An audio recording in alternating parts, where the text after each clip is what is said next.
Hello hello hello welcome back to another episode Tollywood కబుర్లు. ఒక్క ఏమైనా అప్డేట్లు ఉన్నాయంటే ఒకటేంటంటే సారీ కొంచెం లేట్గా వచ్చింది ఎపిసోడ్. బేసిక్గా పనులు ఇరుక్కొని వేరే పనులు ఇరుక్కున్నా రికార్డ్ చేసుకోవడానికి టైం కుదరలేదు. ఇంకా అప్డేట్లు ఉన్నాయంటే సంక్రాంతికి వస్తున్నాం సినిమా అంటే నేను సినిమా 135 కోట్ల షేర్ వసూలు చేస్తే అనుకుంటే 138 కోట్ల షేర్ వసూలు చేసి ఓకే ఇప్పుడు 180 అంటే సారీ 140 అయింది.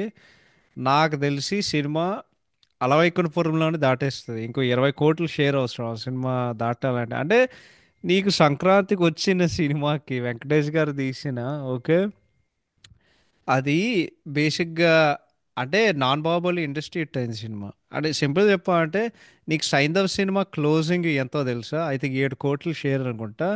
ఒక సంవత్సరం తర్వాత మళ్ళీ ఒక సినిమాతో వచ్చి నేను చెప్తున్నాను నా జీవితంలో ఇంతకంటే అంటే గ్రేటెస్ట్ కంబ్యాక్ అని చెప్పుకోవచ్చు వెంకటేష్ గారిది.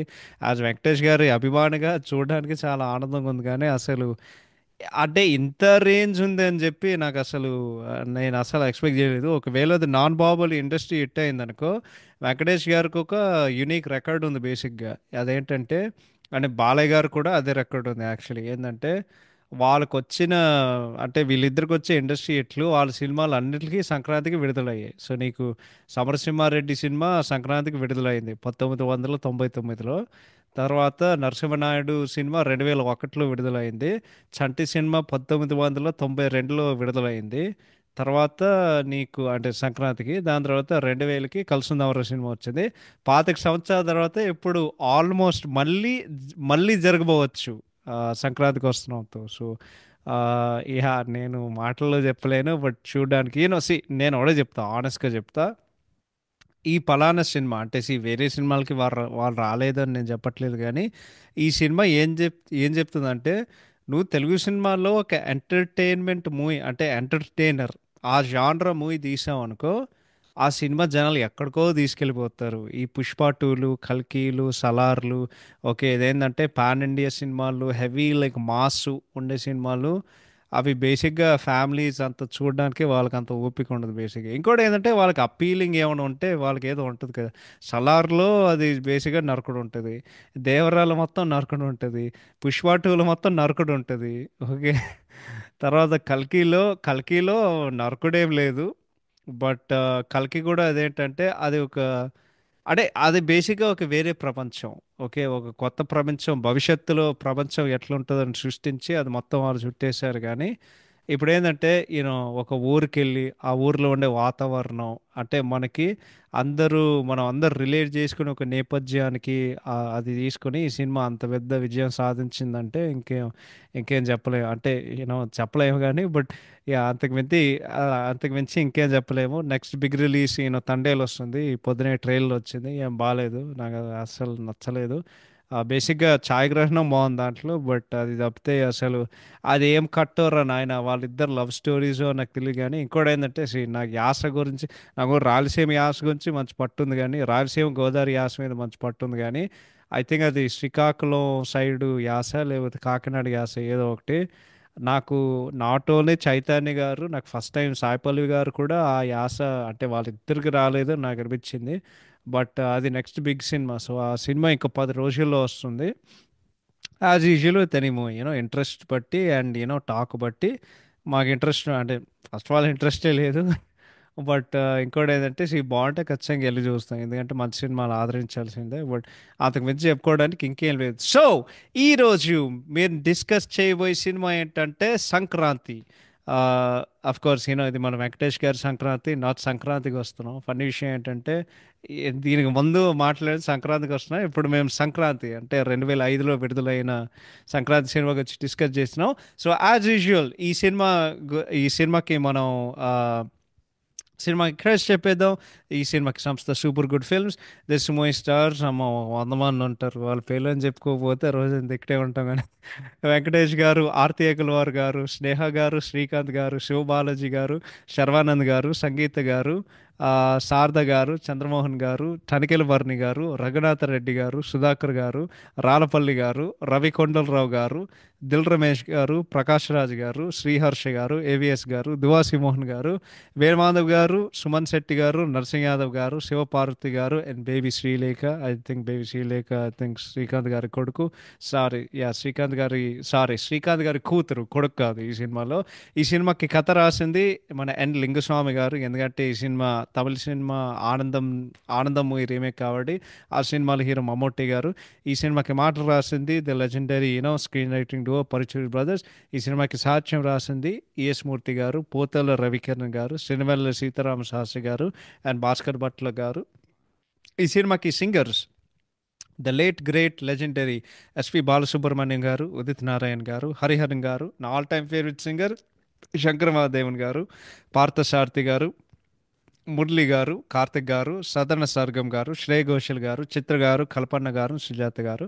సినిమాకి కోరియోగ్రఫీ చేసింది రాజచంద్ర మాస్టర్, మన చంద్రబోస్ గారి వాళ్ళ భార్య, మన సుచిత్ర చంద్రబోస్ గారు అండ్ నోబెల్ మాస్టర్. ఈ సినిమాకి ఆర్ట్ డైరెక్షన్ చేసింది కుమార్ గారు. సంగీతం కొట్టింది one of my all time favourite music directors S A Raj Kumar గారు. So Raja and Suryavamsam and కల్సనవర ఫేమ్ ఎస్ఏ రాజ్ కుమార్ గారు. సినిమాకి ఎడిటింగ్ చేసింది నందమూరి హరి గారు. సినిమాటోగ్రఫీ చేసింది బి బాలమురుగన్ గారు. और ఛాయాగ్రహణం చేసింది బి బాలమురుగన్ గారు. స్క్రీన్ ప్లే దర్శకత్వం చేసినటువంటి ముప్పలనేని శివ గారు. అఫ్ కోర్స్ ఆయన రాజా సినిమాకి కూడా దర్శకుడు కూడా ఆయనే. ఈ సినిమాకి ఆ, నిర్మాత ఆర్బి చౌదరి గారు. నాకు తెలిసినంత వరకు ఆయన రాజా సినిమా కూడా నిర్మాత. అండ్ ఈ సినిమా February 18th 2005 సినిమా విడుదలైంది. ఫన్నీ విషయం ఏంటంటే అంటే పండగల మీద కొన్ని సినిమాలు ఉంటాయి బేసిక్గా. సో ఈ సినిమా ఒకటి, అండ్ దసరా ఒకటి. ఏంటంటే ఆ పలానా పండగ టైం ఏదైతే ఉందో అది కాకుండా డిఫరెంట్ పీరియడ్లో రిలీజ్ అయింది. ఈ మూవీ సంక్రాంతి నెల రోజుల తర్వాత రిలీజ్ అయింది. దసరా అయితే దసరాకి ఏంది అది మార్చ్ టు 7 సంవత్సరాలకు ముందు విడుదలైన సినిమా బేసిక్గా. సో అలా ఉంటాయి అప్పుడప్పుడు సినిమా పేరు ఏదో ఒకటి యా. సో కంటెక్స్ట్ గురించి చెప్పాలంటే ఫన్నీ విషయం చెప్తా, మీరు అందరూ షాక్ అవుతారు. ఒక వెంకటేష్ గారి వీర అభిమాని ఉండే కొద్దీ నేను ఈ సినిమా మొదటిసారి చూడడం జరిగింది. నేను సినిమా చూడలేదు, బట్ ఈసారి చూడడం జరిగింది. అండ్ ఈ సినిమా నాకు ఎందుకు తెలుసు అంటే అప్పట్లో ఏంటంటే వెంకటేష్ గారు, అదే మన ఉపేంద్ర లిమాయ్ గారు చెప్తారు కదా సంక్రాంతికి వస్తాం సినిమాలో, ఈయన ప్రతిసారి ఫ్యామిలీ బ్యాక్డ్రాప్తో వచ్చినప్పుడు విక్టరీనే అని చెప్పి అప్పుడు లైక్ నాకు తెలుసు మూవీ లైక్ పిచ్చగా ఆడింది. తర్వాత పాండమిక్ టైంలో పాటలు డిస్కవర్ చేశాను. సో ఇది అఫ్ కోర్స్ పాటలు అద్భుతంగా ఉంటే ఎస్ఏ రాజ్ కుమార్ సంభవం నేను చెప్తున్నాను కదా. ఎస్ఏ రాజ్ కుమార్ గారి కొట్టిన సంగీతం ఏదైతే ఉందో, ఆయన ఏదైతే ముట్టుకున్నా సరే అది బేసిక్గా బంగారం అయింది అప్పట్లో. సో బట్ ఇంకోటి ఏంటంటే సినిమాలో కొన్ని క్రింజ్ సీన్స్ ఉంటాయి, అవి జనాల గురించి డిస్కస్ చేసేటోళ్ళు అండ్ చాలా ఓవర్ సెంటిమెంట్ ఉండేది. బట్ బేసిక్గా పెద్ద కథ చిన్నగా చెప్పాలంటే బేస్ ఈ సినిమా చూడడం నాకు ఉండేది. సో సినిమా చూడడం జరిగింది. అండ్ సింపుల్ చెప్పాలంటే సినిమా ఎట్లుందంటే కుక్కరాడు సినిమా కుక్కరాడు సినిమా అసలు అసలు ఏ క్రింజ్ మ్యాక్స్ అతి సోదిరా నాయన అసలు. ఇది సినిమాగా సీరియల్ చూసినట్టుంది ఇది. ఓకే, ఈ సినిమా మొత్తం ఓవర్ సెంటిమెంట్, ఏడుపు కొట్టు, చెడదబ్బులు, అంతే, ఇంకేం లేదు సినిమాలో. దాంతో పాటు కలిపితే అవమానం, అమ్మ అవమానం ఏ పీక్స్లో ఉందంటే మరి తిరుపతి వెంకన్న స్వామి గుడి ఉంటుంది కదా, అన్ని మెట్లు ఎక్కుతాం, అన్ని మెట్లు ఎక్కి అసలు ఆ స్థాయిలో కూర్చుంది ఈ సినిమాలో అవమానం. అసలు అమ్మ ఏం సినిమా రా నాయన కానీ వాడి అదే కంటెక్స్ట్. సో ఇంట్రెస్టింగ్ ఫ్యాక్ట్ చెప్పాలంటే ఈ సినిమా ఎట్లా కుదిరిందంటే, సో అప్పట్లో ముప్పలనేని శివ గారు దోస్త్ అని సినిమా చేశారు. ఆ సినిమాలో హీరో శివబాలాజీ గారు. బట్ ఆ సినిమా పనిచేయలేదు. సో ఆయన ఏం చెప్పారంటే, అంటే ఇవన్నీ ఆయన మాటలే, ఆయన ఒక చిన్న డిప్రెషన్లోకి వెళ్ళిపోయారు అప్పట్లో. సో ఆ అప్పట్లో ఏంటంటే ఆయనకు మొదట వచ్చిన ఒక ఐడియా, ఒక సినిమా సంక్రాంతి అనే సినిమా తీద్దాం అని చెప్పి. బట్ దానికి కొన్ని సంవత్సరాలకు ముందు వెంకటేష్ గారు ఆయనకి ఆనందం అనే సినిమా చూపించారు. ఇందాక చెప్పా కదా దాంట్లో హీరో మన మన మమ్మూటి గారు. సో వెంకటేష్ గారు ఆయనకి చూపించి ఆయన అడిగారు ఎలా ఉంది అని చెప్పి. చాలా బాగుంది బాబు అని శివ గారు చెప్పారు. కానీ వాళ్ళిద్దరికి వేరే కమిట్మెంట్స్ ఉండే కొద్దీ ఆ ప్రాజెక్ట్ కొంచెం దూరం అయింది. కానీ ఆ సినిమాలో ఉండే సెంట్రల్ పాయింట్ ఏదైతే ఉందో, నలుగురు అన్నతమ్ముల మధ్యన ఒక మెలో డ్రామా, దాని తర్వాత ఒక కోడలు ఇంటికి రాకపోతే ఆ డ్రామా, దాని తర్వాత క్లైమాక్స్లో ఆ పసిబిడ్డ పెట్టుకోవడం అని చెప్పి, సో వాళ్ళకి ఏమనిపించిందంటే, అంటే ఆయన అనుకున్న కథ కాకుండా ఈ సినిమాల్లో ఇంతమంది ఉన్నారు కాబట్టి, అండ్ పిక్చర్ పండగలాగా, అంటే పిక్చర్ తీసే విధానం ఒక పండగల వాతావరణంగా ఉంది కాబట్టి ఈ సినిమాకి సంక్రాంతి అని టైటిల్ పెడితే చాలా బాగుంటుంది. అండ్ బేసిక్గా ఈ సినిమా అమ్మ తినే భోజనం లాంటిది. ఇప్పుడు వేరే వాళ్ళు చేత ముద్దు తింటే బోర్ కొడుతుంది, కానీ అమ్మ పెట్టే భోజనం మనకు ఎప్పుడు బోర్ కొట్టదు. అలాగే ఈ సినిమాకి టైటిల్ పెడితే బాగుంటుంది అని చెప్పి వాళ్ళు పెట్టారు. సో మొదట్లో ఏంటంటే, అఫ్ కోర్స్ ఈయన వెంకటేష్ గారు సెట్ అయ్యారు కాస్టింగ్ చేసే కొద్దీ. సో ఆ సెకండ్ రోల్కి వాళ్ళు చాలా మందిని అడిగారు అప్పట్లో. బట్ దెన్ ఫైనల్గా శ్రీకాంత్ గారి దగ్గరకు వచ్చారు. శ్రీకాంత్ గారు ఏం చెప్పారంటే, లేదు, నేను సినిమా చేయను, నాకు చేయాలని ఇష్టం లేదు. ఎందుకంటే అంటే నలుగురు అన్న తమ్ములు అసలు ఏముంది, నేను ఇప్పుడు రాధగోపాలం చేసిన బాపు గారి దర్శకత్వంలో అదే మెయిన్ హీరోగా. సో ఆయన చాలా వాళ్ళిద్దరు చాలా బ్యాక్ అండ్ ఫోర్త్ తెలియకొద్ది సూపర్ గుడ్ సంస్థనే వాళ్ళు శ్రీకాంత్ గారితో మాట్లాడి వాళ్ళు చెప్పారన్నమాట. ఏంటంటే, లేదు, ఈ సినిమా నువ్వు చేయి, బాగుంటుందని చెప్పి యాక్చువల్లీ వాళ్ళు మాట్లాడలేదు. యాక్చువల్లీ శివగారు మాటలో చెప్పాలంటే ఆయన బలవంతం చేశారు. సో ఫస్ట్ ఏంటంటే ఆ పాత్రకి వాళ్ళు వడ్డే నవీన్ గారు తీసుకొద్దాం అనుకున్నారు. కానీ ఏంటంటే ఆయన చెప్పే మాటలో భగవంతుడు వేరే సంకల్పం ఉంది ఈ మూవీకి అని అనే అంటే నీకు చెప్పిస్తుంది అని శివగారు శ్రీకాంత్ గారికి చెప్పారు. సో పెద్ద కోడల పాత్ర కోసం ఏంటంటే స్నేహ గారు చాలా మంచిగా సూట్ అవుతాడు ఈ పాత్రకి. ఎందుకంటే ఆమెకు ఒక సీరియస్నెస్ ఉంటుంది. ఇంకోటి ఏంటంటే ఆమె కళ్ళు ఏదైతే ఉన్నాయో ఆమె కళ్ళుతో ఆమె నటించగలరు. ఇంకోటి ఏంటంటే ఇది శర్వానంద్ గారు ఈ సినిమాలో ఉంటారు. ఇది శర్వానంద్ గారి కెరీర్లో ఆయన మొట్టమొదటి విజయం సాధించిన ఒక సినిమా. ఫన్నీ విషయం ఏంటంటే, ఆయన వెంకటేష్ గారితో రెండు సినిమాలు చేశారు. ఒకటి సంక్రాంతి, ఇంకోటి లక్ష్మి. ఫన్నీ విషయం ఏంటంటే, రెండు సినిమాల్లో వాళ్ళిద్దరు అంటే ఇద్దరు సినిమాల్లో వాళ్ళిద్దరు అన్న తమ్ములు బేసిక్గా, అంటే సేమ్ బ్రదర్ రోల్ చేశారు లక్ష్మి సినిమాలో. సో ఈ సినిమా ఎక్కడ షూటింగ్ చేశారంటే, ఆ, వాళ్ళు భద్రాచలంలో కొంత కొంత భాగం తీశారు, కొన్ని scenes. And then wedding scenes ఏదైతే ఉన్నాయో అక్కడ భద్రాచలంలో ఒక పెళ్లి మండపంలో వాళ్ళు యాక్చువల్లీ షూటింగ్ చేశారు. సో క్లైమాక్స్ పార్ట్లో డోలీ డోలీ అది మొత్తం ఉంటుంది కదా, ఆ క్లైమాక్స్కి వాళ్ళు చాలా నానగస్టులు పడ్డారన్నమాట. ఎందుకంటే అక్కడ వాళ్ళొక, అంటే నీకు ఐ థింక్ చరణంలో వాళ్ళిద్దరూ దశావతారాలు, అది నదిలో అంటే నీళ్ళలో ఉంటుంది కదా దశావతారాల్లో. సో వాళ్ళకి ఏంటంటే వాళ్ళకు చెరువులో ఈ దశావతారాలు సెటప్ పెట్టామన్నమాట. సో అప్పుడు ఆ సినిమాకి ఎగ్జిక్యూటివ్ ప్రొడ్యూసర్ వాకడ అప్పారావు గారు వాళ్ళందరూ చెన్నైకి పట్టుకెళ్ళారన్నమాట. చెన్నైకి పట్టుకెళ్తే, ఎందుకంటే ఈ సినిమాలో అందరు యాక్టర్స్ అక్కడ నుంచే కదా, అక్కడ చేస్తే బాగుంటుందని చెప్పి చెన్నైలో చాలా ఫేమస్ బీచ్ ఉంటుంది మరీనా బీచ్ అని చెప్పి వాళ్ళు చెప్పారన్నమాట, ఇది క్లైమాక్స్ సాంగ్ అని చెప్పి. కానీ శివగారికి ఏమనిపించిందంటే, లేదు సార్, ఇక్కడ చాలా గాలి వస్తుంది, ఇక్కడ చాలా నీళ్ళు వస్తున్నాయి. ఏంటంటే వీళ్ళు షూట్ చేసి ఈ సినిమా, అంటే ఈ సీన్ మేము షూటింగ్ చేసే కొద్దీ వాళ్ళు చాలా ఇబ్బందికి ఫీల్ అవుతారు. సో అంటే ఇంకోటి ఏంటంటే ముగ్గులు పెట్టాలి, ఇవన్నీ మేము ఎలా చేస్తాం అని చెప్పి, బీచ్లో ఎలా చేస్తాం అనే ఆయనకి చెప్పారు. అప్పారావు గారు ఏం చెప్పారంటే, ఇక్కడ కాకుండా ఎక్కడ చేస్తావు, హైదరాబాద్ అయితే నువ్వు మర్చిపో. దాని తర్వాత ఆయన ఒకరోజు, అంటే వాకడ అప్పారావు శివ గారికి మళ్ళీ ఫోన్ చేసి ఒక పొద్దున ఏం చెప్పారంటే, హైదరాబాద్లో నువ్వు చేయాలంటే ఎక్కడ చేసావు అని చెప్పి, ఇక్కరి శాట్లో, ఓకే, ఇక్రీ శాట్లో, సింపుల్ చెప్పాలంటే అక్కడ ఆ క్యాంపస్లో చాలా పెద్ద చెరువు ఉంటుంది. సింపుల్ చెప్పాలంటే మన అతడు సినిమాల్లో సునీల్ గారు మహేష్ బాబు గారు కలవడానికి వస్తారు కదా, ఆయన చెరువు దగ్గర కూర్చుని ఉంటారు అక్కడ, ఆయన మొత్తం ఆయనకి నిజం చెప్పేస్తారు. అది సేమ్ ఇక్రీ శాట్లో ఆ పెద్ద చెరువు ఉంటుంది ఆ క్యాంపస్లో. సో అది శివ గారికి గుర్తొచ్చింది అనమాట. ఏంటంటే అక్కడ చాలా నీళ్ళు ఉంది, అండ్ మనకు కావాల్సిన అక్కడ పంట పొలాలు, వాతావరణం, గ్రీనరీ ఏదైతే ఉందో అక్కడే అని చెప్పి. సో ఆ నదిలో వాళ్ళ దశావతారాలు, అంటే ఆ చెరువులో మధ్యలో, అంటే మధ్యలో దశావతారాలు సెటప్ ఆర్ట్ వర్క్ మొత్తం ఫిక్స్ చేశారు.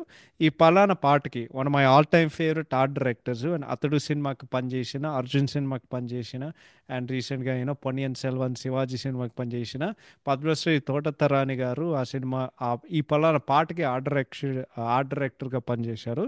అండ్ మన చంద్రబోస్ వాళ్ళ భార్య సుచిత్ర గారు ఈ పాటకి కొరియోగ్రఫర్ అన్నమాట. సో ఆ ఆ మరుసటి రోజున వాళ్ళ పాట తీసినప్పుడు వాళ్ళు అంటే వాళ్ళందరూ షూటింగ్ స్పాట్కి వెళ్ళారు. వెంకటేష్ గారికి ఏ 7:30 పొద్దున 7:30కు ఫోన్ వచ్చింది. ఏంటంటే చెన్నైలో ఆ రోజు సునామీ వచ్చింది. అండ్ మరీనా బీచ్లో అక్కడ ఉండే పడవలు ఏదైతే ఉన్నాయో వాళ్ళన్నింటికి మెయిన్ రోడ్కి వచ్చేసాయి. ఏంటంటే నువ్వు అక్కడ 2 కిలోమీటర్స్ నడిస్తే అక్కడ యూనో అంటే నువ్వు 2 కిలోమీటర్లు నడిస్తే అక్కడ బీచ్ వస్తుంది. ఆఖరికి వాళ్ళు రోడ్ మీదకి వచ్చాయంటే ఇంకోటి ఏంటంటే ఆ పలానా రోజే చేయాలి. ఎందుకంటే ఆ రోజే అందరూ డేట్లు ఉన్నాయి. అంటే అందరు నటులు డేట్లు ఉన్నాయి. కాల్ షీట్ ప్రకారంగా వాళ్ళందరూ ఆ రోజు చేయాలని చెప్పి వాళ్ళు నిజంగానే ఆ రోజు మరీనా బీచ్లో ఉండుంటు ఉండుంటే అది చాలా భయంకరంగా ఉండేది అని శివ గారు చెప్పారు. సో బేసిక్గా దాని తర్వాత షూటింగ్ అయిపోయింది.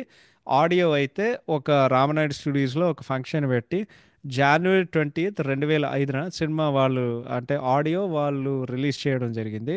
ఈ పలానా ఈవెంట్కి శరత్ కుమార్ గారు, రాఘవేందర్ రావు గారు అండ్ రామనాయుడు గారు వాళ్ళు చీఫ్ గెస్ట్గా పిలిచారు. మిగతా క్యాస్ట్ అండ్ క్రూ అందరూ వచ్చారు. ఇంకొన్ని ఇంట్రెస్టింగ్ ఫ్యాక్ట్స్ ఏంటంటే ఇది మన రాజ్ కుమార్ గారి 150వ చిత్రం ఓ సంగీత దర్శకుడుగా. ఆయన 100వ చిత్రం నువ్వొస్తావని చాలా పెద్ద హిట్ అయింది. ఆ సినిమా ఇండస్ట్రీ హిట్ రేంజ్ అయింది. దాని తర్వాత సూపర్ గుడ్ సంస్థలో ఆయన 24వ సినిమా. అండ్ దెన్ తెలుగు సినిమాల పరంగా ఆయన 45వ సినిమా. So 24th film on Super Good సంస్థ. తెలుగు సినిమా పరంగా 45th ఫిల్మ్ అనమాట. ఫన్నీ విషయం ఏంటంటే అంటే ఇది 100% వాస్తవం. అండ్ వెంకటేష్ గారి సినిమాలకి 5 సినిమాలకి సంగీతం కొట్టారు. సూర్యవంశం, కలిసిందమరా, రాజా, వసంతం. ఈ సినిమాలన్నీ పెద్ద బ్లాక్ బస్టర్స్ అయ్యి ఈ సినిమా కూడా బ్లాక్ బస్టర్ అయింది. ఇంకో ఇంట్రెస్టింగ్ ఫ్యాక్ట్ ఏంటంటే శారద గారు అంతఃపురం తర్వాత అంటే ఆల్మోస్ట్ ఐ థింక్ అంతఃపురం 99లో వచ్చింది అనుకుంటా. 1999లో వచ్చింది అంతఃపురం అనుకుంటా. సో 6 సంవత్సరాల తర్వాత శారద గారు మళ్ళీ రీఎంట్రీ ఇస్తారు అనమాట. ఇంకోటి ఏంటంటే శ్రీకాంత్ గారు ఆల్రెడీ శివ గారి దర్శకత్వంలో 2 సినిమాలు చేశారు. ఒకటి గిల్లి గజ్జలు, ఇంకోటి తాజ్ మహల్. సో ఇది ఆయన 3వ సినిమా ఆయనతో. ఇంకోటి ఏంటంటే నేను ఇది చాలా గమనించాను. బట్ ఈ సినిమా ఇది first Indian movie to filmed in Turkey. ఎలా వచ్చానమ్మా అది క్యాపడోచియా అని ఒక ఊర్లో తీశారు. ఆ ఊరికి పలానా స్పెషాలిటీ ఏంటంటే అక్కడ అంటే అక్కడ ఏదైతే ఉందో ఇల్లులు అవన్నీ అవి యాక్చువల్లీ కొండల నుంచి వాళ్ళు చెక్కి వాళ్ళు అట్లా కట్టారన్నమాట. ఇంకోటి ఏంటంటే అందాల శ్రీమతికి అది ఒక అది బేసిక్గా ఒక ప్లేస్ అనమాట. దాని పేరు పమూకలే. Okay.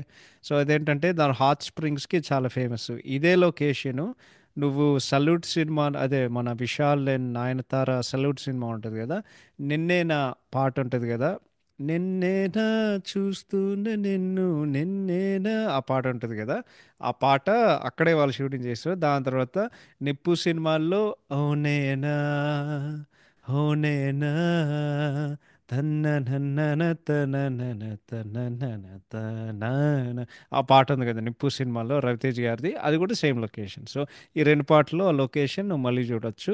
And yeah box office విషయానికి వస్తే యూనో మూవీ బ్లాక్ బస్టర్ అయింది. ఈ సినిమా 18 కోట్ల షేర్ వసూలు చేసి 177 కేంద్రాల్లో 50 రోజులు ఆడింది. సో 177 సెంటర్స్లో 50 రోజులు ఆడింది. దాని తర్వాత అరవై అరవై ఇది 8 అరవై 68 యా 68 కేంద్రాల్లో 100 రోజులు ప్రదర్శించబడింది ఈ సినిమా సంక్రాంతి. సో యా ఈ సినిమా చాలా పెద్ద బ్లాక్ బస్టర్ అయింది. So yeah those are the interesting facts. So ఇప్పుడు యాక్టింగ్ విషయానికి వస్తే వెంకటేష్ గారు ఆనెస్ట్గా చెప్పాలి ఆయన చాలా మంచిగా చేశారు. ఆనెస్ట్గా చెప్పాలి ఎందుకంటే నేను అభిమానిగా చెప్పట్లేదు, జస్ట్ క్యాజువల్గా చెప్తున్నా. నాకు గుర్తున్నంత వరకు అంటే నేను చూసే కొద్దీ ఒక షాడో నాగవల్లి సినిమా తప్పితే అసలు వెంకటేష్ గారు మంచిగా నటించలేదని చెప్పుకోవడానికి నీకు అసలు సందర్భమే ఉండదు. బేసిక్గా అంటే రాఘవేంద్ర అనే పాత్ర ఏదైతుందో ఒక సర్టెన్ లైకబిలిటీ ఉంటుంది వాడి పాత్రకి. అండ్ దెన్ ఒక సర్టెన్ బాడీ లాంగ్వేజ్ ఉంటుంది, మొత్తం మెయింటైన్ చేస్తూ ఉంటారు. దాని తర్వాత సినిమాకి ఆయనకి ఎప్పుడైనా కోపం వస్తాయి, అది శివబాలాజీ ఢిల్లీకి వెళ్ళరు అని చెప్పి ఆయనకు ఒక ఇంటెన్సిటీ వస్తుంది కదా, సినిమా మొత్తం అలా మెయింటైన్ చేస్తూ ఉంటారు. అండ్ ఎమోషనల్ సీన్స్ అయితే చెప్పాల్సిన అవసరం లేదు. వెంకటేష్ గారు ఏడ్స్తే మనం కూడా ఏడుస్తాం. సో ఎమోషనల్ సీన్స్ అయితే ఆయన ఫ్లాలెస్గా చేశారు. కానీ ఇది చెప్పే కొద్దీ ఈ సినిమా అన్ని అమ్మ రాజా సినిమాలో ఉండే అవమానం ఎక్క అయితే అదొక లెక్క అయితే, అంటే అదొక మెట్ట అయితే, ఈ సినిమా దానికి అమ్మ మొగుడు. అసలు నేను చెప్పలేను కానీ, బట్ ఆ వెంకటేష్ గారి యాక్టింగ్ ఈ సినిమాలో one of the only plus. Next Srikanth గారు ఒక తమ్ముడు రోల్గా చేసిన, అంటే బేసిక్గా ఆయన క్యారెక్టర్ ఎట్లుంటుందంటే, మా అన్నయ్య తోపు, మా అన్నయ్య ఎవడైనంటే నీకు ఉంటుంది, మా అన్న తోపురా బై అన్నట్టు సినిమా మొత్తం అట్లా ఉంటుంది. అంటే ఒక్క చుక్క లైక్ అనుమానం, అవమానం కాదు, అనుమానం కూడా రాకుండా వాడు అన్నయ్య మీద, మా అన్నయ్య ఏం చేసినా కరెక్ట్ అని చెప్పి బేసిక్గా వాడు ఒక భక్తుడు. యాక్చువల్లీ భక్తుడు కాదు, యా భక్తుడు బానిస ఏదో ఒకటి, నువ్వు కావాల్సింది చెప్పుకో. ఆయన అట్లా ప్రొసీడ్ అవుతారు. బట్ ఆయన రోల్లో ఆయన మంచిగా, అంటే ఆయన రోల్కి ఆయనకి స్పేస్ ఉంటుంది బేసిక్గా. నెక్స్ట్ శివ బాలాజీ గారు, యాక్చువల్లీ ఆయనకు చాలా మంచి క్యారెక్టర్ ఆర్క్ ఉంది, అండ్ ఆయన చాలా అద్భుతంగా చేశారు యాక్చువల్లీ. అంటే నాకేమనిపించిందంటే వాళ్ళిద్దరూ అంటే ఫన్నీ నాకు ఏ సినిమా గుర్తొచ్చిందంటే, మన స్టాలిన్ కాదు, అంతర్వాడి సినిమాల్లో యంగర్ చిరంజీవి క్యారెక్టర్ ఉంటుంది కదా, నాకు అదే గుర్తొచ్చింది. ఫన్నీ విషయం ఏంటంటే ఈ రెండు సినిమాలు ఒకే సంవత్సరంలో వచ్చాయి. రెండు బోత్ 2005లో విడుదలైన సినిమాలు. బట్ ఆబ్వియస్గా సంక్రాంతి ముందు వచ్చింది. బట్ యా ఆయన క్లైమాక్స్లో ఒక చాలా మంచి ఎమోషనల్ సీన్లో చాలా మంచిగా చేశారు. బట్ నాకేమనిపించిందంటే, అంటే నాకు చాలా ఇబ్బంది అనిపించింది ఏంటంటే, ఐ థింక్ ఇంకెవరు శివబాలాజీ గారికి డబ్బింగ్ చేశారు ఈ సినిమాలో, అది ఆయన గొంతు కాదు. సో యా అది కూడా ఒక నిమిషం, అంటే సారీ, అది కూడా ఒక విషయం. నెక్స్ట్ శర్వానంద్ గారు, ఆనెస్ట్గా చెప్పాలంటే ఆయన సినిమాలు ఎందుకున్నారో నాకు తెలియదు. ఆయన ఎందుకున్నారంటే ఈ సినిమాలో 8 పాటలు ఉన్నాయి. టూ అంటే పెళ్లి పాట 1, పెళ్లి పాట 2 ఉంటాయి. ఆ రెండు పాటలు పాడడానికి వస్తారు. దాని తర్వాత ఆయనకు ఒకే ఒక డైలాగ్ ఉంది, ఏంటన్నయ్య ఇది అని చెప్పి. సెకండ్ హాఫ్లో అకౌంట్ బుక్ ఉంటుంది కదా, సెకండ్ హాఫ్లో వెంకటేష్ అన్నం తింటుంటే, అది తప్పితే ఆయన సినిమాలు ఎందుకున్నారు నాకు తెలియదు. నెక్స్ట్ స్నేహ గారు, ఒక అంటే అందరికి ఇష్టం ఉన్న కోడలాగా స్నేహ గారు మంచిగా చేశారు. అంటే ఆమె రోల్లో ఆమె మంచిగా చేశారు. సంగీత్ గారు అయితే అంటే బేసిక్గా ఆమె పాత్రని నువ్వు ద్వేషిస్తావు, కానీ అది నాకు యాక్టింగ్ అనిపించలేదు, నాకు ఓవర్ యాక్షన్ లాగా అనిపించింది. నెక్స్ట్ శారద గారు నటించే విధానంలో బాగుంది, కానీ ఆమె క్యారెక్టరైజేషనే నీకు చిరాకు తప్పుతుంది. చంద్రమోహన్ గారు ఇస్ ఓకే, ఒక టిపికల్ ఫాదరు. అండ్ దెన్ నువ్వు నాకు నచ్చావు తర్వాత మళ్ళీ వెంకటేష్ గారి ఫాదర్ రోల్గా చేశారు. ఆర్తి అగర్వాల్ గారికి ఒక క్యామియో ఉంటుంది యాక్చువల్లీ. దాని తర్వాత ఆమె క్యారెక్టర్ జస్ట్ ఆమె మలిగిపోయేదు. ఈ సినిమాలో ఎంతమంది ఉన్నారంటే నువ్వు లెక్క పెట్టుకోవడానికి మర్చిపోతావు. కానీ నెక్స్ట్ గురించి చెప్పాలంటే టనకెల్ బర్ని గారు, అంటే అది చెప్తున్నా కదా, టనకెల్ బర్ని గారు నీచమైన పాత్రలు, లేకపోతే ఈ కొంచెం కన్నింగ్ లాంటి నక్క టైప్ క్యారెక్టర్స్ బేసిక్గా చేయాలంటే అద్భుతంగా చేస్తారు. సో ఈ సినిమా రాయుడు పాత్రగా అద్భుతంగా చేశారు. నెక్స్ట్ రాలపల్లి గారు ఈ సినిమాలో ఒక నాగపాము లాంటోడు. అంటే ఆయన ఉంటారు, బట్ ఎప్పుడు కాటేద్దాం, ఎప్పుడు మన అడ్వాంటేజ్ తీసుకుందాం అనేది ఆలోచిస్తూ ఉంటారు. బట్ యాక్చువల్లీ కొంచెం రిఫ్రెషింగ్ ఉండే రోల్ ఇన్ నెగటివ్ షేడ్స్ చూడడం. We really miss you Ralapalli గారు. అంటే నేనెప్పుడు మర్చిపోను, ఎందుకంటే నేను మొట్టమొదటి చూసిన తెలుగు సినిమాల్లో ఆయన, అంటే నా ఆల్ టైమ్, అంటే ఆయన చేసే పాత్రలో నా ఫేవరెట్ రోల్ కూడా ఉంటుంది. అదే మన కలిసినమర సినిమాలో, లైక్ వాళ్ళ ఇంట్లో యూనో హెల్పర్గా చేస్తారు కదా. So yeah, real miss you Ralapalli గారు. నెక్స్ట్ సుధాకర్ గారు రోలు, అమ్మా, ఎంత అతి చేయగలరంటే అంత అతి చేయగలరు. అండ్ పర్ఫార్మెన్స్ గురించి చెప్పాలంటే, అంటే నీకు రాజా సినిమాకి ఈ సినిమాకి ఎంత తేడా ఉందంటే మాటల్లో చెప్పలేదు. రాజా సినిమాలో నీకు పగలబడి నవ్వుకుంటావు, ఈ సినిమాలో అయితే సుధాకర్ గారు నీకు చిరాకు చిరాకు పుట్టిస్తారు. నెక్స్ట్ కావేరిగా చేసిన రాతి గారు బాగానే చేశారు యాక్చువల్లీ. నెక్స్ట్ ప్రకాష్ రాజ్ గారు, ఇది more of cameo role. Funny విషయం ఏంటంటే ప్రతిసారి వచ్చినప్పుడు వెనకాల రాజ్ కుమార్ గారు తబలా వాయిస్తారు బీజిఎం. బట్ ఆయనకుండే 4 సీన్స్కి ఆయన మంచిగానే చేశారు. నెక్స్ట్ రఘునాథ్ రెడ్డి గారు, ఆయనకు ఉండేదే ఒక సీను, దాని తర్వాత అంటే చేసింది ఒక సింపుల్ మావయ్య పాత్ర, దాని తర్వాత ఆయన మల్లిగని వీరు. నెక్స్ట్ కామెడీ ట్రాక్ ఉంటుంది, ఏవిఎస్ గారిది, దువాసి మోహన్ గారిది, వేణుమాధవ్ గారిది. నేను హిల్లేరియస్, అసలు నేను పగలబడి నవ్వుకున్నా. అసలు ఆ స్పూఫ్లు ఎంత అద్భుతంగా చేశారంటే వేణుమాధవ్ గారు అంటే ముగ్గురు. ఓకే. చిరంజీవి గారు, నాగార్జున గారు, వెంకటేష్ గారు, వాళ్ళందరూ బాడీ లాంగ్వేజ్, వాళ్ళందరూ ఎస్పెషల్లీ డైలాగ్ డెలివరీ పర్ఫెక్ట్గా క్యాప్చర్ చేశారు. ఎంత నవ్వుకున్నానంటే, ఎస్పెషల్లీ మాస్టర్ చేసినప్పుడు అది మొత్తం నాగార్జున గారి స్టైల్ డైలాగ్ డెలివరీ ఇమిటేట్ చేశారు కదా. పగలబడి నవ్వుకోండి. నెక్స్ట్ నర్సింగ్ యాదవ్ గారు కూడా క్యామియో రోల్ ఉంది. అంటే లిటరలీ రెండు సీన్లు. ఇది ఆల్మోస్ట్ అంటే వచ్చి వేణుమాధవ్ గారిని అరెస్ట్ చేశారు. నాకు ఏమనిపించిందంటే మాస్ మూవీ సినిమాటిక్ యూనివర్స్ లాగా అనిపించింది. అంటే మల్టీవర్స్ అనిపించింది. ఎందుకంటే అక్కడ ఉండే మాస్ సినిమాలు కూడా నర్సింగ్ యాదవ్ గారు కదా. సో ఇప్పుడు రౌడీ ఇన్స్పెక్టర్ అయ్యి దాని తర్వాత మోసగాడు ఎవరైతే ఉన్నారో అదే మన వేణుమాధవ్ గారు మళ్ళీ ఆయన చేతుల్లోని చిక్కి, సో ఇది కొంచెం ఒక చిన్న మల్టీవర్స్ లాగా నాకు జస్ట్ ఒక యూనో ఒక అదే నాకు చిన్నగా అనిపించింది. నెక్స్ట్ సుమన్ శెట్టి గారు కూడా ఉంటారు. బట్ అగైన్ నాకు చాలా ఇబ్బంది అనిపించింది. ఎందుకంటే ఐ థింక్ ఇంకెవరో ఆయనకి డబ్బింగ్ చెప్పినట్టున్నారు. మీరు సరిగా గమనించండి, మీకు అది మీకు అర్థమవుతుంది. మిగతా సినిమాల్లో ఉండే పాత్రలు ఎవరైతే ఉన్నారో అందరూ జస్ట్ అందరూ జస్ట్ ఉన్నారు సినిమాల్లో. ఎందుకంటే ఈ సినిమాలో ఎంతమంది ఉంటారు. నీకు రవికొండలరావు గారు అదే ఆయన అదే ప్రకాష్ రాజ్ పక్కన ఒక ముసలాయన పాత్ర చేస్తారు కదా. ఆయనది లైక్ ఫుల్ నెగటివ్ రోల్. ఆడు కూడా బాగానే చేశారు ఆయనకున్న ఒక పాత్రలు. సో యా, అంతకు మించి నేను ఇంకేం చెప్పలేను. So yeah, that's about the acting. So ఇప్పుడు రైటింగ్ డైరెక్షన్ విషయానికి వస్తే ఇందాక చెప్పినట్టు అండి. అరే ఇది సినిమా. ఫస్ట్ ఆఫ్ ఆల్ ఇది సినిమా కాదు. ఓకే, ఇది ఒక సీరియల్. ఎందుకంటే నీకు సినిమాల్లో ఎంత అతిగా ఉంటుందంటే, ఎంత మెలో డ్రామా ఉంటుందంటే, ఇంకోటి ఏంటంటే ఈ సినిమాల్లో ఈ సినిమా జానర్ ఏంటి, ఇది యాక్చువల్లీ ఫ్యామిలీ డ్రామా. ఓకే, నాకు అది నా ఫేవరెట్ జానరా. బట్ ఏంటంటే ఈ సినిమాలో ఫ్యామిలీ డ్రామా ఎంత రిపెటేటివ్గా ఉంటుందంటే మొత్తం ఆడనే ఉంటుంది. నీ బేసిక్గా నీ పేషెన్స్ ఎట్లా నీ ఓపిక టెస్ట్ చేస్తుంది చాలా గట్టిగా. ఓకే, సో ఇందాక చెప్పినట్టు ఇది తమిళ సినిమా ఆనందం. తమిళ్ మూవీ ఆనందం సినిమా రీమేక్. ఓకే, తెలుగులో. సో ఎవరికైనా తెలియకపోతే ఆ సినిమాలో మమ్ముట్టి గారు, వెంకటేష్ గారు రోల్ చేశారు.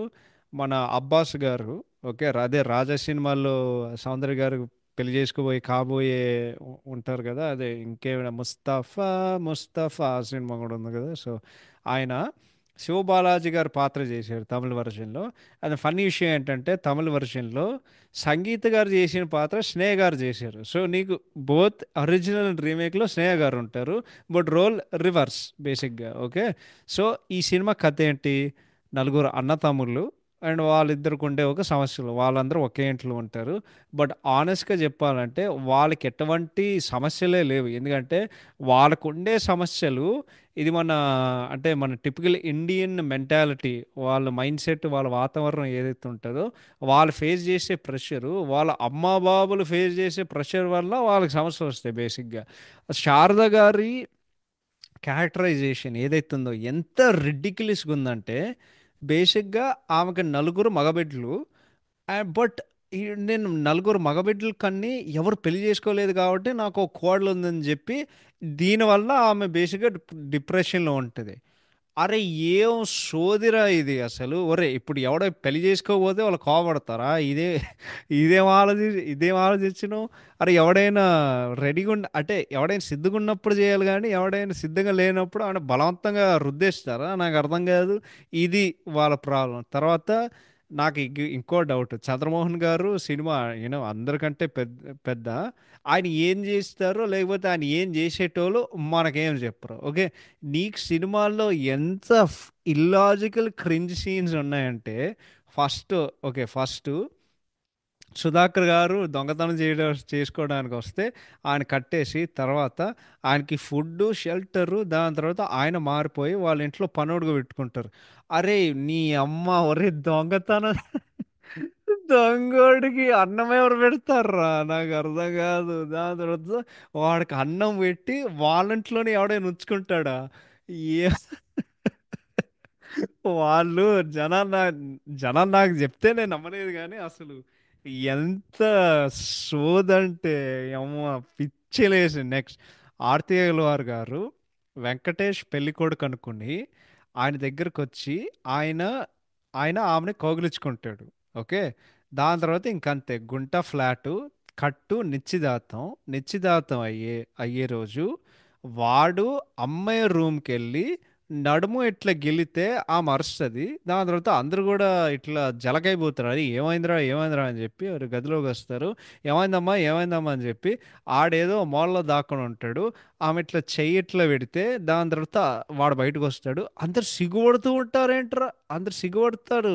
ఒరే మీరేం కామిష్నా కొడుకులారా, నాకు అర్థం కాదు. ఒరే నిజంగా వాడు నడుము గెలితే ఏమిటి చెప్పాలి వాడిని అంటే వాడిని విమర్శించాలిగా, వాడిని విమర్శించడం కాకుండా అందరు సిగ్గుపడతారేంటి. దాని తర్వాత మళ్ళీ వాళ్ళు మెయిన్ రూమ్కి వచ్చి కట్ చేస్తే ఎలా వచ్చేనమ్మా గులాబీలవ్వ అని కట్టుపన్న సాంగ్ ఒక సాంగ్ తలవి అరే ఏం జరుగుతుందిరా అది ఇంట్లో. దాని తర్వాత గవర్నమెంట్ ఇచ్చిన ఆర్డర్తో వాళ్ళకు ఉండే ఒక చిన్న షాపు కూల్చేస్తే వాళ్ళకి ఏం లేకపోతే ఆవిడ పెళ్లి సంబంధం క్యాన్సిల్ అవుతుంది. దాని తర్వాత మొదలవుతారు అవమానం.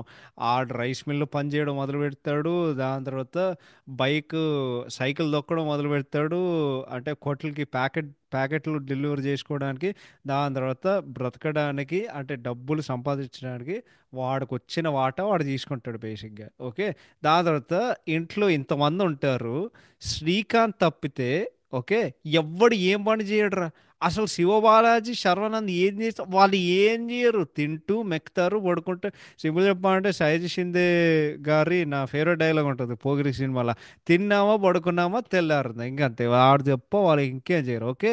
దాని తర్వాత భద్రాచలంలో జరిగే సీతారాముల కళ్యాణం అదేదో వాళ్ళు ఏదో చేసి అట్లా భుజాల మీద వేసుకొని ఒకటి పట్టుకెళ్ళాలి కదా, అది వాళ్ళు పట్టుకుంటే వెంకటేష్ స్నేహ రెండుసార్లు చూస్తాడు. ఒకసారి అయితే మా అమ్మ పక్కన అది ఇదేదో బాగుంది అని సైట్ దూరం నుండి సైడ్ కొడుతుంటే, నెక్స్ట్ సీను ఆడమ్మా నాన్న ఇంటికి బయటకు వెళ్తుంటే ఎక్కడికి వెళ్తున్నారో నాకు బాగా తెలుసు ఇది అమ్మాయి అని చెప్పి వాళ్ళతో మాట్లాడని చెప్పి కట్టుపడిన నెక్స్ట్ చేస్తే ఇంకా అంతే ఓ పెళ్లి పాట వస్తుంది. ఓకే. తర్వాత ఏమవుతుంది, వెంకటేష్ వెంకటేష్ చెప్తాడు నీ ఎందుకు పెళ్లి చేసుకున్నాను తెలుసా, మా ఇంటికి కోడలు వచ్చే కోడలు అమ్మాయి మా అమ్మ లాంటిది ఉండాలని చెప్పి వాళ్ళిద్దరు గదికి ఆ, అక్కడ అంటే అక్కడ బేసిక్గా లాక్ లేదు దాని మీద. దాని తర్వాత ఆడు వెళ్ళడానికి దాని మీద పెట్టుకోవాలంటే అక్కడ ఏదో ఒక బ్యాగ్ పడిపోతుంది. అది షుగరా లేకపోతే ఏందో నాకు తెలియదు కానీ దాని తర్వాత అరే మొదటి రాత్రి ఓకే అంటే శోభనం రోజు మొగడు పెళ్ళాళ్ళు షుగర్ ఏరుకుంటారా. షుగర్ ఏరుకొని దాన్ని బేసిక్గా ఏరుతారు, లేకపోతే వాళ్ళు కడుగుతారు. ఓకే. అసలు ఏ ఏంద్రా ఇది అసలు. ఓకే. తర్వాత ఒకరోజు శివబాలాజీ గారు ఆ, దాని తర్వాత సారీ నేను చెప్పడం మర్చిపోయా, స్నేహ గారు పెళ్లి చేసుకున్న తర్వాత ఒక ఫస్ట్ పెళ్లి సాంగ్ వస్తుంది. ఓకే. తర్వాత శివబాలాజీ గారు శర్వానంద్ గారు వస్తే స్నేహ గారు ఆయనకు కర్ఫ్యూ ఇస్తారు. అరే మీరు రోజు పలానా బయట తిరగకుండా ఇంట్లో 10 గంటలకు ఉండాలి. ఒరే ఏంద్ర ఏంద్రా ఇది అసలు నాకు అర్థం కాదు. తర్వాత శివ ఎంత కామెడీ అంటే అమ్మాయి వస్తుంది, కావేరి అమ్మాయి అంటే దొర్లుకుంటూ వస్తుంది ఏదో అంటే పూల తోటల నుండి, అదే వెనక దారిలో పూల తోటలు ఉంటాయి కదా, బస్సు పట్టుకోవడానికి పూల తోటలు ఉంటే శివబాలాజీ బస్సులో ఉంటాడు. బస్సులో ఉంటే అమ్మాయికి చూపిస్తూ ఉంటారు, వీడికైతే వీడికైతే అట్లా కనిపిస్తూ ఉంటారు. ఒరే వాడు అంత దూరం వాడు ఎట్లా చూడగలరా, అంతమంది జనం ఉన్నారు బస్సులో, ఈడు పోయి అమ్మాయిని చూస్తాడు అంత దూరంలో. తర్వాత ఆడు అది బస్సులో దూరుతుంది. తర్వాత వాళ్ళు దిగుతారు, ఆ మీద బుక్ ఇస్తుంది. తర్వాత ఇంకోటి ఏంటంటే ఆర్తి అగర్వాల్తో పెళ్ళి అయిపోయి అంటే పెళ్ళి జరగలేదు కాబట్టి వాడు ఆల్రెడీ పెళ్లి చేసుకుంటాడు. ఆర్తి అగర్వాల్ మళ్ళీ వచ్చి అరే ఒక క్రింజ్ డైలాగ్ చెప్తుందిరా, ఇలాంటి మంచి కుటుంబంలో ఆ, కోడలుగా ఆ, అదృష్ట కోడలుగా ఉండే అదృష్టం పోగొట్టుకున్నాను. బట్ ఆమె కాకుండా ఆమె చెల్లి చెయ్యి పెళ్లిలో కడుగుతుంది. ఓకే. మీ మీ మీ తమ్ముడు మా చెల్లెలు ఇద్దరు పెళ్లి చేసుకోవడం బాగుందని చెప్పి దాని తర్వాత స్నేహ కాఫీ కొట్టుకొస్తుంది. వెంకటేశ్వర డైలాగ్ చెప్తాడు, ఇప్పుడు కాఫీ వద్దు, ఏకంగా పెళ్లి భోజనాలు చేద్దామని. అందరూ నవ్వుకుంటారు. కట్ చేస్తే నెక్స్ట్ సీన్ తలైవ ఇంకో పెళ్ళి, ఇంకో పెళ్లి పాట. దాని తర్వాత శర్వానంద్ మళ్ళీ పాడతాడు, దాని తర్వాత మళ్ళీ మాయమైపోతాడు. ఓకే. దాని తర్వాత సంగీత ఇంట్లో చేరుతుంది. చేరితే అంటే అందరి మధ్య పొలవెట్టడానికి అసలు వెంకటేష్కి కుటుంబానికి అసలు ఒకటే వెంకటేష్ అవమానం చేస్తూ ఉంటుంది. దాని తర్వాత ఒక రోజు ఆమె చెప్పిన మాటలకి వెంకటేష్ ఫీల్ అయ్యి ఇంట్లో నుండి అందరూ దొబ్బేస్తారు. దాని తర్వాత శ్రీకాంత్ సంగీత వేసుకోవడానికి వాళ్ళు చూస్తారు. దాని తర్వాత వెంకటేష్ స్నేహ ఇద్దరు కారులో ఉంటే వాళ్ళ మీద క్లోజ్ కట్ చేస్తే ఇంకో ఊరు సాంగ్ తలైవ. అసలు ఏం అసలు ఏం జరుగుతుందిరా? నీకు తర్వాత నీకు సినిమాలు ఎన్ని సబ్ప్లాట్లు ఉన్నాయంటే, ఈ సినిమా 100 సబ్ప్లాట్లు. నీకు ఆర్తి అగర్వాల్ది ఒక మావయ్య ఉంటుంది. ఓకే. దాని తర్వాత వాళ్ళిద్దరూ వేరే చేస్తారు. మావయ్య మళ్ళీ కనిపించాడు. ఆర్తి అగర్వాల్ ఒక 2 3 సీన్లు ఉంటుంది అంతే. దాని తర్వాత మళ్ళీ కనిపించదు. తర్వాత ప్రకాష్ రాజ్ది మొదలవుతుంది. తర్వాత టనికెల్ బర్నీది ఉంటుంది. దాని తర్వాత సంగీత తమ్ముడు, ఓకే, ఎందుకురా నువ్వు పెట్టట్లేదని చెప్పి వాడే ఆఖరికి షాప్ పెట్టి నా అన్నయ్య నుండి నువ్వు దూరం చేసినావు అని చెప్పి వాడు షాప్ పెడతాడు. దాని తర్వాత ఏదో గోడలు కొనడానికి వాళ్ళు ఏదో చెప్తారు కదా, రాళ్ళపల్లి. దాని తర్వాత ఇంకెవరు ఉంటారు, శ్రీకాంత్ గారు 3 లక్షలు ఇస్తారు, అదేదో ఒకటి. అరే ఎన్ని సబ్ ప్లాట్లు ఉంటారు. దాని తర్వాత ఈ సినిమాలో ఏదో ఒకటి జరుగుతూ ఉంటుంది. దాని తర్వాత ఏ జరిగినా అది మళ్ళీ వెంకటేష్ నెత్తి మీద పడుతుంది. ఇంకోటి ఈ మిగతా ఈ జాయింట్ ఫ్యామిలీ సోది ఏదైతే ఉందో, అందరూ ఇది చేయాలి, అది చేయాలి, ఇది చేయాలి, అది సినిమా మొత్తం నీతలు రా. ఓకే. దాంతో కలిపితే over sentiment, melodrama peaks. అసలు లిటరల్లీ నేను చెప్తున్నాను కదా, ఇది సినిమా కాదు, లిటరల్లీ సీరియల్ చూసినట్టుంది. దాని తర్వాత చిన్న చిన్న వాటికి వాళ్ళు గొడవ చేసుకుంటారు, అపార్థం చేసుకుంటారు, అవమానం జరుగుతాయి. నాకు అన్నిల కంటే ఈ సినిమాలో అర్థం కాలేని విషయం ఏంటంటే, ఇంత చిన్నింట్లో ఆరు ముందు, ఓకే, అమ్మ నాన్న నలుగురు అన్న తమ్ములు 6 మంది ఉంటున్నారు. ఓకే. ఇంత చిన్నింట్లో. దాని తర్వాత పెళ్ళి అయిన తర్వాత కోళ్ళు వచ్చిన తర్వాత స్నేహతో, దాని తర్వాత సంగీత వస్తుంది, తర్వాత దాని తర్వాత సుధాకరు, దాని తర్వాత శ్రీకాంత్ వాళ్ళ పాప, వీళ్ళందరితో కలిపితే 10 లేకపోతే 11 మంది. 11 మంది ఇంత ఇంత ఇంత అంటే అంత చిన్నింట్లో 10 11 మంది ఎలా ఉంటున్నారు అసలు? ఈ అసలు ఈ ఎవరు వాళ్ళు ఒక్కటే గది చూపిస్తా అంటే మిగతా అందరూ ఎక్కడ ఎవడైనా నేల మీద అంటే నేల మీద పట్టుకుంటున్నాడా, ఇంకోడేమో తెర మీద పడుకుంటున్నాడా, ఇంకోడేమో గేదె అంటే వాళ్ళ ఇంట్లో గేదెలు ఉంటాయి, వాళ్ళు పాలు సుధాకర్ పాలు పిసుకుతాడు కదా. ఆ, అసలు ఏ ఈ- అసలు ఏం ఏదో ఒకటి రా నాయన అసలు ఇంకోటి ఏంటంటే, వెంకటేష్ తరపు నుండి చెప్తే సినిమా మొత్తం అవమానం రా. ఇది చెప్పడం మర్చిపోయి కానీ, ముప్పలు లేని శివ గారి సినిమాల్లో వెంకటేష్కి జరిగే అవమానం ఏదైతుందో నేను అస్సలు చెప్పలేదు. ఇది ఎట్లుందో తెలుసా? వెంకటేష్కి అవమానం జరిగితే మన స్పైడర్ సినిమాలో బైరవుడు గడి మేము ఉంటుంది కదా, వాడిట్లా అందరు ఏడ్పులు చెడదప్పులు వింటుంటే వీడు ఆ సాడీస్ని చూసే కొద్ది నాకు అట్లానే అనిపిస్తుంది. నీకు రాజా సినిమాలో అదే జరుగుతుంది, ఈ సినిమాకి రాజా సినిమాలో జరిగే అవమానానికి అమ్మ మొగుడు అన్ని రాసి పెట్టుకున్నా. ఫస్ట్ హాఫ్లో పెళ్ళి క్యాన్సిల్ అవుతుంది. తర్వాత సంగీత ఎప్పుడు ఆయన్ని ఆ, ఆ, అనుమానం చేసి అంటే అనుమానపరంగా చూస్తూ ఉంటాయి సినిమా మొత్తం. దాని తర్వాత శ్రీకాంత్ డబ్బు తీసుకున్నాడు కాబట్టి వాడి మీద వాడు వాడి మీద వాడు అరుస్తాడు. అంటే వాడు బేసిక్గా కొంచెం వాడిని కొంచెం అవమానం చేస్తాడు. తనికెళ్ళ భరణి గారు ఆయన అందరి ముందు అవమానం చేస్తారు, నువ్వు ఏదో 2 లక్షలు అప్పు తీసుకున్నావు కదా, నువ్వు అది ఎట్లా కడతావు అని చెప్పి అది వాడు చెప్తాడు. దాని తర్వాత వారి చిన్న పాప శాంతి, ఏంటి శాంతి ఇలా చేస్తామని చెప్పి, ఒరే చిన్నపిల్ల కూడా వెంకటేష్ అవమానిస్తుందిరా, అన్నిటికీ నీ పేరు పెట్టుకున్నావు, ఈ రైస్ మిల్కి మా నాన్న పేరు పెట్టుకుంటావా నీ పేరు పెట్టుకుంటావా అని చెప్పి వాటిలో అని మళ్ళీ ఎట్లా జలకలు పెట్టి అమ్మా ఇప్పుడు ఏం చేయాలని చెప్పి ఫైనల్గా వాడు చేసుకోవడానికి వాడు పెడతాడు. దాని తర్వాత ఆ రాత్రి పూట, ఓకే, వాడికి ఏదో చెక్ బుక్ ఉంటుంది. అప్పుడు వాడు ఓకే, వాడు అన్నం వాడు రాత్రి పూట మళ్ళీ ఇంటికి వస్తాడు. అన్నం తింటుంటే శర్వానంద్ అన్ని చూస్తూ ఉంటాడు. అన్నీ ఏంటంటే అరే బేసిక్గా కొంపలు అంటుకుపోయినాయి కదా అని చెప్పి ఆ, వాడు అడుగుతాడు ఏంటన్నయ్య ఇది అని చెప్పి. దాని తర్వాత ఇప్పుడు అంటే ఇప్పుడే చెప్పనా లేకపోతే భోజనం చేసిన తర్వాత చెప్పనా అని చెప్పి దాని తర్వాత అందరు వస్తారు. అంటే బేసిక్గా అదేదో గది ఉంటుంది, అది వంట గదా లేకపోతే నాకు తెలియదు కానీ దాని తర్వాత సంగీత అడుగుతుంది. ఇప్పుడు అందరు అడుగుతున్నారు కాబట్టి చెయ్యి తినకుండగా వాడు అంటే తినకుండగా వాడు నీళ్ళతో వాడు చేయి కడుక్కొని వాడు లోపల బయటకు వెళ్తాడు. దాని తర్వాత సుధాకర్ ఓవర్ యాక్షన్ ఉంటుంది. దొంగతనానికి నాకే అన్నం పెట్టారు పెద్ద మనసు అయ్యాడు ఇది, ఈ ఇంట్లో ఉండే వాళ్ళంతా మంచి మనసులు అయ్యా, అయ్యా మీకు దండం పెడతానయ్యా, దయచేసి అన్నం తినండి అయ్యా, అన్నం తినండి అయ్యా, అన్నం తినండి అయ్యా అని వాడు అంటాడు. ఒరేయ్ ఎందుకురా ఇది. ఇంకోటి ఏంటంటే అన్నిట్లో ఓకే, నువ్వు ఒక సినిమా తీసినావు అనుకో, నువ్వు సినిమాది, నువ్వు క్లాస్ పీకకు. ఈ సినిమాల్లో వాళ్ళు లిటరల్ క్లాస్ పీకుతారా ఏంటంటే మా ఇంటి అల్లుడుగా రావాలి.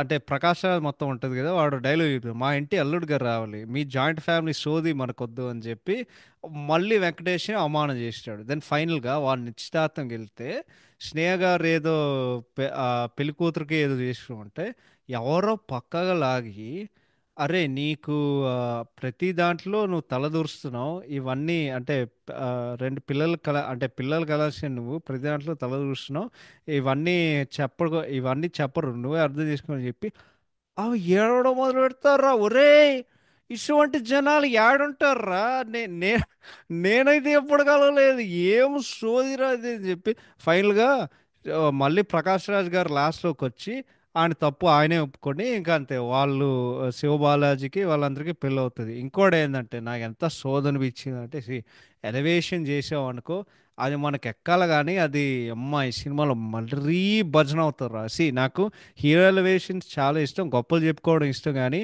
ఇది లిటరలీ ప్రజెంట్ తెలుగు సినిమాలకు ఉండే ఒక ప్రాబ్లం ఏదైతుందో ఈ సినిమాలో నాకు అదే కనిపించింది. ఏంటంటే సినిమాలో మొత్తం ఒక దేవుడు కాన్సెప్ట్ ఉంటుంది, అండ్ సినిమాలో మొత్తం మీరు గమనిస్తే సినిమాల్లో వెంకటేష్ని పొగడని క్యారెక్టరే లేదు. ఎవడైనా వస్తే అన్న ఆ, ఆ, అన్నయ్య నువ్వు దేవుడు అన్నయ్య, దాని తర్వాత శారద గారి నుండి శ్రీకాంత్ గారి నుండి శివబాలాజీ నుండి అసలు వాడు ఫ్యాక్టరీలో అంటే వాడు రైస్ మిల్ పనిచేసే జనాల వరకు సుధాకర్ గారు, దాని తర్వాత ఫైనలీ క్లైమాక్స్లో అరే విలను హీరోకే నీకు సేమ్ దమ్ము సినిమాలో అదే ఉంటుందిరా. ఓకే అదేంటంటే నాసర్ గారి సినిమా మొత్తం ఆయనకి ఎదురిచ్చిన వెళ్ళి మగాడంటే వీడురా మగాడంటే అని నాసర్ గారు చెప్తారు. అదే సారీ ఆ అన్నం సీన్ గురించి చెప్పడం నేను మర్చిపోయాను. నాకు ఏ సినిమా గుర్తొచ్చింది తెలుసా, మన వీరసింహారెడ్డి సినిమాల్లో మన దునియా విజయ్ గారు వచ్చి అప్పుడు ఆయన అన్నం తింటుంటే వాడు పెళ్ళం ఆయన అవమానం చేసేది కదా, ఆడు ఒక డైలాగ్ చెప్తారు, ప్రశాంతంగా నన్ను అన్నం కూడా తిన్నావు అని చెప్పి. అరే నాకు మా జాలేసి నాకు సేమ్ ఆ మొత్తం అది చెక్ బుక్ సీన్లో నాకు అదే నడుస్తుంది నా మైండ్లో. అరే వెంకటేష్కి వెంకటేష్ని ప్రశాంతంగా అన్నం కూడా తినేవర్రా నాకు అర్థంగా మరి ఏందిరా ఇది అసలు. ఓకే దాని తర్వాత మళ్ళీ దీనికి వచ్చి అరే హీరో విలన్ హీరోకే వాడు గొప్పల గురించి చెప్తుంటే ఎంత క్రింజ్ ఉంటుందంటే ప్రకాష్ రాజ్ వస్తారు, నా ఇంటి పరువుని కాపాడాలని నువ్వెక్కడ, మీ కుటుంబం నుంచి ఒకడు విడదీయాలని చూసే నేనెక్కడ, నువ్వయ్య అసలైన మనిషివి అని చెప్పి అప్పుడు వెనకాల బీజిఎం తన తాన నానే ననేనా తన తాన నానా అని చెప్పి వెంకటేష్ భుజం మీద అప్పుడు శ్రీకాంత్ ఒక చెయ్యి వేస్తాడు. అసలు ఒరే నేను చెప్తున్నా కదా ఈ సినిమాల్లో ఉండే సోది అసలు అమ్మ. నాకు ఫ్యామిలీ డ్రామా ఇష్టం కానీ ఈధర్ సినిమా సంక్రాంతికి వస్తున్నాం లాగా ఉండాలి, అంటే ఒక ఎంటర్టైన్మెంట్ కామెడీ ఫైట్లు ఇవన్నీ ఉండాలి కానీ స్ట్రేట్ అప్ సోది ఓవర్ సెంటిమెంట్ డ్రామా ఓకే సోది తొక్క తోలు ఇవన్నీ పెడితే చిరాకు దొబ్బుతుంది అంతే. ఓకే ఈ సినిమాల్లో రెండే ప్లస్లు ఉన్నాయి, ఒకటి వెంకటేష్ గారి యాక్టింగ్, రెండోది వెంకటేష్ గారి యాక్టింగ్ క్యారెక్టరైజేషను, రెండోది సంగీతం. మిగతాదైతే అతి ఓవర్ యాక్షన్ ఓవర్ సెంటిమెంట్ అని చెప్తున్నా. తిక్కలే చిరాకు దొబ్బింది ఈ సినిమా చూస్తే. So that's about writing. ఇప్పుడు డైరెక్షన్ విషయానికి వస్తే ముప్పలనేని శివ గారి దర్శకత్వం దరిద్రం. దరిద్రం, దారుణం, ఘోరం, ఏదైతే యాడ్జెక్టివ్ వాడుకోవచ్చో అది నువ్వు వాడుకోవచ్చు ఈ సినిమాకి. ఒక ఒక్క సీన్ కూడా ఈ సినిమాలో పనిచేయదురా. సినిమా మొత్తం మెలో డ్రామా. ఎంత మెలో డ్రామాటిక్ ఉంటుందంటే అంత అతిగా ఉంటుంది. అన్నిల కంటే అమ్మ, నేను సినిమా చూసినట్టే సినిమా ఎంతకి అవదురా. ఎంత స్లో ఉంటుందంటే అది స్లోగా ఉంటుంది. నీ సినిమాలో ఎంటర్టైన్మెంట్ లేదు, ఏమైనా డ్రామా ఉందంటే నీకు చాలా రిపేటివ్గా ఉంటుంది. అదే చెప్తున్నా, సెకండ్ హాఫ్ మొత్తం లిటరలీ సినిమా ఎట్లా ఉంటుంది అంటే సంగీతం వస్తుంది, కుటుంబం మధ్యలో పులవెడుతుంది. వెంకటేష్ వెంకటేష్ బా వెంకటేష్కి బాధ వేస్తుంది. దాని తర్వాత ఎవడో ఒకడు వచ్చి ఈధర్ వెంకటేష్ని అనుమానం చేస్తూ లేకపోతే వెంకటేష్ని అవమానం చేస్తారు. దాని తర్వాత ఇది మొత్తం సినిమాలో ఇదే జరుగుతూ ఉంటుంది. ఇంకా అంతే, సినిమా అయిపోతుంది. సినిమా అసలు ఎంత క్రింజ్ ఉంటుందంటే క్రింజు, ఇల్లాజికల్ సీన్స్ అసలు. సినిమా మొత్తం ఇందాక చెప్తున్నా కదా, నేను సినిమా చూస్తున్నా అండ్ జనరల్గా రన్ టైం చూడడం కానీ అరే ఇంతసేపు చూసాం కదా అని చెప్పి 40 నిమిషాలు, అసలు 40 నిమిషాలు, 45 నిమిషాలు అయ్యింది. తర్వాత ఎండ్కి వచ్చేసరికి చెప్తున్నా ఫుడ్ చేసిన నీరసం వచ్చింది. ఇంకంతే అమ్మ సినిమాలు ఏం సినిమా రావా, ఎంతకీ అవ్వదు, వెళ్తూనే ఉంటుంది ఇంకెంతసేపు రా అని నేను చెప్తున్నా కదా. ఇప్పటి వరకు ఈ సినిమా అసలు ఇంత బాగా ఆడిందంటే నాకు నాకు నిజంగా డౌట్. ఎందుకంటే ఇంత దరిద్రంగా తీసిన సినిమా నాకు అసలు అమ్మా నేను నేను అసలు తట్టుకోలేకపోయా. So that's about writing and direction. So ఇప్పుడు టెక్నికాలిటీస్ విషయానికి వస్తే songs and BGM by S A Raj Kumar, ఒకటే క్లాసిక్ రా అయ్యా. క్లాసిక్ అంటే classic. S A Raj Kumar mass, S A Raj Kumar Sambhavam is S A Raj Kumar masterpiece నువ్వు ఏదైతే చెప్పుకోవచ్చు. కానీ ఈ సినిమాలో మ్యూజిక్ అనేది అన్డౌటెడ్లీ బిగ్గెస్ట్ హైలైట్. ఈ సినిమాలో నా ఫేవరెట్ సాంగ్ అందాల శ్రీమతికి. బట్ ఆనెస్ట్గా చెప్పాలంటే అన్ని పాటలు బాగుంటాయి. ఈ సినిమాలో 7 పాటలు ఉంటాయి. ఎలా వచ్చానమ్మా రిటన్ బై యేసుమూర్తి, మూర్తి గారు. అందాల శ్రీమతికి రిటన్ బై మూర్తి గారు. ఆడే పాడే పెదవులకి రిటన్ బై మన పోతల రవికిరణ్ గారు. ఆశ ఆశగా నేర్పింది సారీ సమాజం అది ఉంటుంది కదా, అది మన సిరివెన్నెల గారు రాశారు. చిలక ఆ, చిలక చెమట కట్టు చెనర కట్టెందో ఏది ఉంటుంది కదా, అది రాసింది భాస్కర్ భట్ల గారు. డోలీ డోలీ బై మూర్తి గారు. పెళ్లిపాట 1 బై మూర్తి గారు అండ్ పెళ్లిపాట 2 రిటన్ బై మూర్తి గారు. సో ఈ సినిమాకి ఆ, ఉండే 8 పాటల్లో 5 పాటలకి మూర్తి గారు సాహిత్యం రాశారు. అండ్ ఈ సినిమాలో అన్ని పాటలు చాలా బాగుంటాయి. బట్ ఈ పాటలు ఏమైనా ఒరిజినల్గా ఉన్నాయంటే నేను చెప్తా నీకు. Andala Srimathiki and Doli Doli are based on మజిగే and Doli Doli from Punnagai Desam movie. అది కూడా ఆ సినిమాకి సంగీతం కొట్టింది మన ఎస్ఏ రాజ్ కుమార్ గారు. అండ్ దెన్ ఫైనల్గా పెళ్లి పాట, ఆడే పాడే అండ్ ఆశ ఆశగా, అవన్నీ ఆనందం సినిమాల్లో అన్నీ ఉన్నే ఉంటాయి. దాని తర్వాత చిలక అనే పాట ఏదైతుందో అది సిరిచి సిరిచి వంత, అది భరద్వాజు కంపోజ్ చేసిన ఒక పాట నుంచి దాని మీద బేస్ అయింది. సో బేసిక్గా ఇవన్నీ ఇన్స్పిరేషన్ పాటలు, రీమేక్ పాటలు for the most part. So yeah, అంతకు మించి ఇంకేం చెప్పలేను. నీకు ఈవెన్ రాజా సినిమాలో పాటలంతా అద్భుతంగా ఉంటాయి. But at the same time అన్ని రీమేక్ పాటలే ఆనెస్ట్గా చెప్పాలంటే. కౌశదమర సినిమాలో అయితే రీమేక్ పాటలు ఏం లేవు, అన్ని ఒరిజినల్ పాటలు. సో యా, సంగీతం అండ్ ఇంకోటి ఏంటంటే ఆయన బీజిఎం ఏదైతుందో ఇప్పుడు ప్రకాష్ రాజు వస్తే తబలా వేస్తారు, కానీ సినిమా మొత్తం ఒక ఫ్లూట్ బీజిఎం ఉంటుంది. అండ్ దెన్ నాకు తెలిసినంత వరకు మొట్టమొదటి సంగీత దర్శకుడు తెలుగు సినిమా అంటే ఇండియన్ సినిమా చరిత్రలో పాటలు పాటల పల్లవీలు లేకపోతే చరణాలు బీజిఎంగా వాడుకునేటోళ్ళు. నీకు ఎక్కువ రాజా సినిమాలో ఇది ఉంటుంది, కలసందమర సినిమాలో ఇది చాలా ఎక్కువ ఉంటుంది. బట్ ఈజీగా ఏంటంటే ఆడే పాడే ఫ్లూట్ బీజిఎం ఉంటుంది కదా, అది చాలా బాగుంటుంది.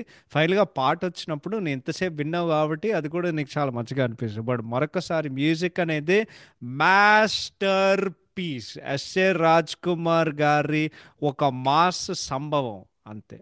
నెక్స్ట్ ఛాయాగ్రహణం బై బాలమురుగన్ గారు. It's okay. ఎందుకంటే ఇటువంటి ఊరు ఫ్యామిలీ నేపథ్యం ఉండే ఒక సినిమా నువ్వు ఇంకొంచెం రంగురంగులుగా కలర్ ప్యాలెట్ ఎక్స్పెక్ట్ చేస్తావు, కానీ చాలా బేసిక్గా ఉంది. అంటే ఒక 2 షాట్లు నాకు చాలా, అంటే 2 షాట్స్ పరంగా అంటే ఫ్రేమింగ్ పరంగా నాకు చాలా ఇష్టం. ఏంటంటే నీకు ఫస్ట్ హాఫ్లో శివబాలాజీది కావేరిది ఒక మాంటాజ్ ఉంటుంది కదా, వాళ్ళిద్దరు పరిగెత్తు ఉంటారు.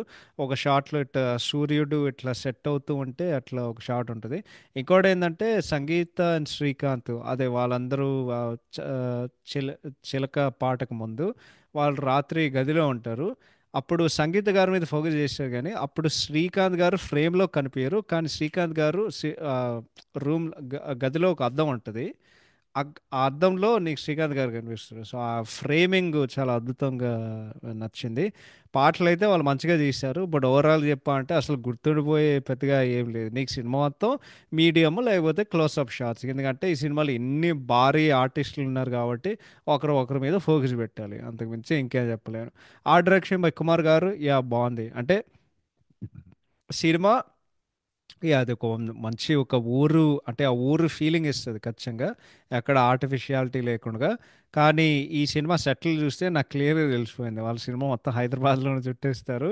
నీకు ఒకటో రెండు సీన్లు భద్రాచలంలో తీశారు తప్పితే నీకు మొత్తం సెటిల్తోనే ముగిది చేశారు సినిమా.